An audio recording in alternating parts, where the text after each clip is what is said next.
திருச்சிற்றம்பலம்.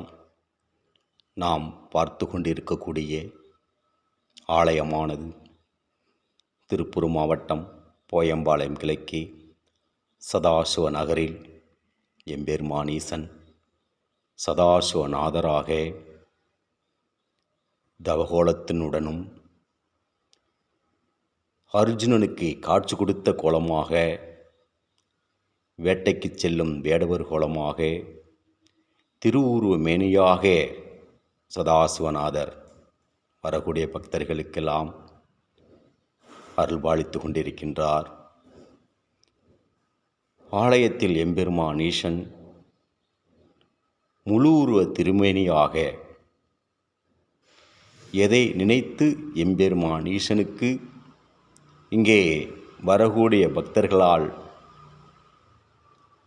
அபிஷேக அலங்காரத்தை கண்ணூர கண்டு தன்னுடைய பிரச்சனையை எம்பெருமானுடைய பாதத்தில் சரணகதி அடைந்து வேண்டுபவர்களுடைய பிரச்சனைகளெல்லாம் நிவர்த்தி செய்து கொண்டு வரக்கூடிய ஒரு அற்புதமான கோலத்துடன் இங்கே அருள்பாலித்து கொண்டிருக்கிறார்.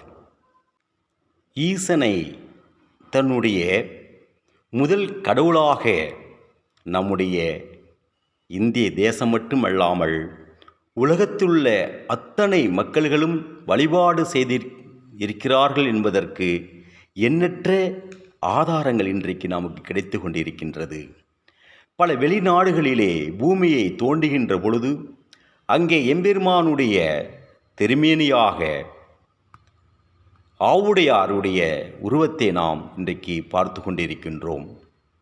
அப்படிப்பட்ட ஈசனை வணங்குவதற்கும் வழிபாடு செய்வதற்கும் நாம் பெரிய புண்ணியம் செய்திருக்க வேண்டும்.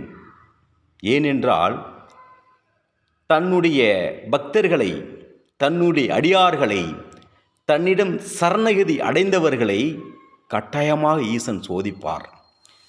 சிவபெருமானை வழிபாடு செய்து சிவபெருமானை முழுமையாக ஏற்றுக்கொண்டிருக்கக்கூடிய அத்தனை மெய் அடியார்களுமே பல வகையான சோதனைகளை எல்லாம் கடந்து உயிர் போகும் தருவாயிலும் கூட எம்பெருமான் ஈசனை வழிபாடு செய்து இன்றைக்கு பல வகையான சாதனைகளையும் பல வகையான சிவபெருமானுடைய அருளை பெற்று இன்றைக்கு உலகம் பூராம் வாழ்ந்து கொண்டிருக்கிறார்கள். சிவன் அடியார்கள், சிவபக்தர்கள் என்பது சத்தியமான உண்மையாகும்.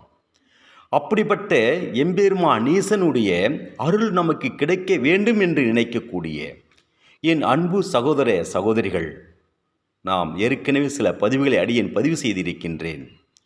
பக்தர்களுக்கும் அடியார்களுக்கும் நிறைய வேறுபாடுகள் உள்ளன. பக்தர்கள் என்பவர்கள் இறைவனை வழிபாடு செய்யக்கூடியவர்கள்.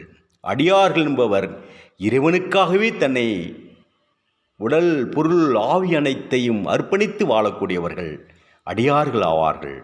அடியார்கள் என்பது ஈசனுடைய படைப்பாகும். ஈசனுடைய அருகிருணையோடு இந்த பூலகத்தில் பிறந்த ஒரு பெரிய ஆன்மீகவாதி ஆவார்கள் என்பதற்கு எண்ணற்ற மெய் அடியார்களை உதாரணமாக நாம் சொல்வதற்கு சாட்சியாக இருக்கிறார்கள். அப்படிப்பட்ட எம்பெருமான் ஈசனுடைய இந்த பிரதோஷ காலகட்டங்களில் சிவாலயங்கள் எல்லாம் சிறந்த முறையில் அங்கே அபிஷேகங்கள் நடைபெறுவதை நாம் பார்த்து கொண்டிருக்கின்றோம். நான் அடியேன் சில பதிவுகளிலே பதிவு செய்கின்ற கொண்டிருக்கும் பொழுது கூற வேண்டிய கருத்துகள், நமக்கு எண்ணற்ற தோஷம் என்றால் குற்றம் என்று பொருள். தோஷம் என்பதற்கு குற்றம் என்று பொருள். நமக்கு வரக்கூடிய தோஷங்கள், அதாவது பிரமாகத்தி தோஷங்கள், பித்ரு தோஷங்கள், வஸ்திர தோஷங்கள், அன்ன தோஷங்கள், ராகுகேது தோஷங்கள், மாங்கலி தோஷங்கள், மாதிரி செவ்வாய் தோஷங்கள், இது மாதிரி இந்த தோஷத்தினால் ஆட்பட்டு இருக்கக்கூடிய பக்தர்கள் ஆட்பட்டு தன் வாழ்க்கையிலே எந்த வகையான சந்தோஷத்தையும் அடைய முடியாமல் வாழ்க்கையிலே துக்கமே தன் வாழ்க்கையாக பயணம் செய்து கொண்டிருக்கக்கூடிய அன்பு சகோதர சகோதரிகள், சிவாலயத்தில் நடைபெறக்கூடிய அந்த பிரதோஷத்தில் கலந்து கொள்வது என்பது மிக ஒரு சிறந்த பலன்களை கொடுக்கக்கூடிய விஷயமாகும். ஒவ்வொரு பிரதோஷத்தின் போதும் அந்த அபிஷேக ஆராதனையை நாம் கண்ணார கண்டு எம்பெருமானை வழிபாடு செய்யும்போது நம்முடைய கர்மகாரியங்களை நம்ம எல்லாம் விட்டு போய்விடும் என்பது சத்தியமான உண்மையாகும். பிரதோஷ காலத்தில் சிவாலயத்துக்கு வருபவர்களுக்கு 3 மாமாங்கம் நீராடிய பலன்களை தரக்கூடிய விஷயமாகும். அது மட்டுமல்லாமல் ஒரு பிரதோஷம் வழிபாட்டினால் 1000 சிவபூஜை செய்வதற்கு சிறந்த பலன்களை தரக்கூடியதாகும். பிரதோஷத்தை பார்ப்பவர்களுக்கு ஒரு கும்பாபிஷேகத்தை பார்த்த பலன் உண்டாகும். பிரதோஷம் பார்ப்பவர்களுக்கு மறுபிறவி கிடையாது என்பது நம்முடைய சாஸ்திரம் சொல்லக்கூடிய விஷயமாகும். சனி பிரதோஷம் என்பது மிக மிக சிறந்த ஒரு பலன்களை தரக்கூடிய பிரதோஷமாகும். அதேபோல் திங்கட்கிழமை வரக்கூடிய சோமவார பிரதோஷமும் சிறந்த பலன்களை தரக்கூடிய பிரதோஷமாகும். பௌர்ணமி பிரதோஷ வழிபாடு செய்தல் வறுமை, பயம், பாவம், மனவேதனைகள், தீராத துன்பங்களை இவைகளெல்லாம் ஒழித்து நல்ல விளைவுகளை தரக்கூடிய, ஆனந்த வாழ்வை தரக்கூடிய அப்படிப்பட்ட பிரதோஷத்தில் கலந்து கொள்வது நமக்கு சீரும் சிறப்பும் உடையதாகும்.